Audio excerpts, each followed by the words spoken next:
जामराज अखबार में छपा है, इतनी भीड़ थी। सारे मुसलमानों ने हाथ उठा के देश की सीमा की रक्षा के लिए, देश के विकास के लिए, देश की दस्तकारी के लिए उन्होंने अच्छे भाषण दिए।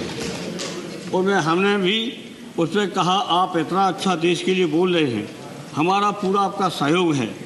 अगर मुसलमानों के साथ कोई पक्षपात होता है या शकों की बात उन्होंने कही, उन्होंने अन्याय अत्याचार हिंदुओं के साथ अगर होता तो उसकी भी बात कही, पूरे देश को जोड़ने की बात कही।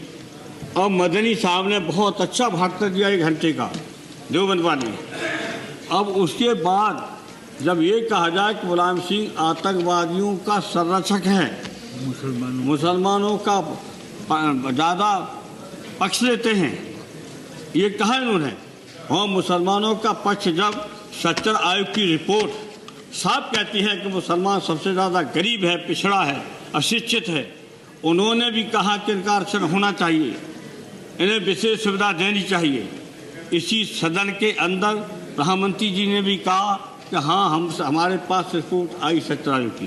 तो सच्चर आयोग की रिपोर्ट को लागू करने के लिए मांग करना, क्या हम मुस्लिम वो आतंकवादियों के समर्थक हो गए? क्या मुसलमान पूरा हिंदुस्तान का आतंकवादी है? क्या अब्दुल हमीद को भूल गए? ठीक है, मंत्री जी कुछ कहना चाहते हैं? जो राष्ट्रपति जी मौलाना अब्दुल कलाम को भूल गए? पूरे देश के आज़ादी के लड़ाई के मुसलमान मौलाना को भूल गए? ठीक, ये भूल गए। ठीक है, अभी अरे कहाँ है, भूल गए, इनको मौका दो। अच्छा ठीक है, तो अब उनको बोलने दीजिए। ठीक है, बोल। कौन नहीं जानता है? अच्छा, ये क्या बोलेंगे? इनकी क्या औकात है जो बोलेंगे? तो क्या समझ सही अपने? तो उनको बोलना है ना, आप कह रहे हैं ना, तो उनको खड़ा किया। हम बोलेंगे गलत, गलत बोलेंगे। अगर ये है तो गलत बोलेंगे। अभी सुनना कि नहीं? मंत्री जी से सुनना चाहते हैं आप कि नहीं? सच कड़वा होता है। इनको मौका दिया जाएगा। उन्होंने खेद व्यक्त किया, हम चाहते हैं कि खेद व्यक्त करें इस बात पर। खड़े हैं, क्या कह रहे हैं?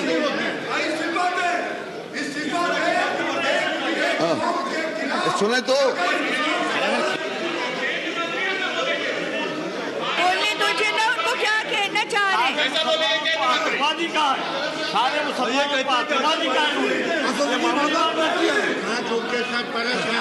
सारे मुसलमानों को आतंकवादी। अच्छा, उनको बोल लेने दीजिए, क्या कह रहे हैं सुन तो लीजिए। जो हमने कहा सच कहा। मंत्री ने खेद व्यक्त किया था, ये सुना कि नहीं? अब बाहर हमको बोलना पड़ेगा।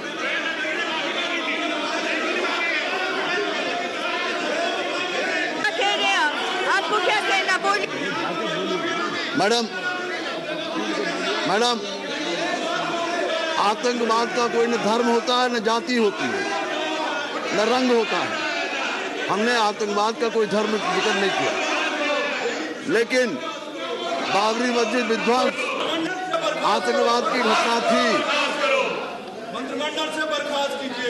और गोधरा कांड आतंकवाद की घटना थी। बाबरी मस्जिद पर पहला फावड़ा मारने वाला साक्षी महाराज, उसको राष्ट्रवाद किसने भेजा? बाबरी मस्जिद के दोषी कल्याण सिंह से हाथ किसने मिलाया? और गोधरा कांड के बाद मुसलमान कह के समाजवादी पार्टी गुजरात में चुनाव लड़ी मोदी को जिताने के लिए। आतंकवादी न हिंदू होता है न मुसलमान, ये आतंकवादियों के संरक्षक हैं। मैं दावे के साथ कहता हूँ।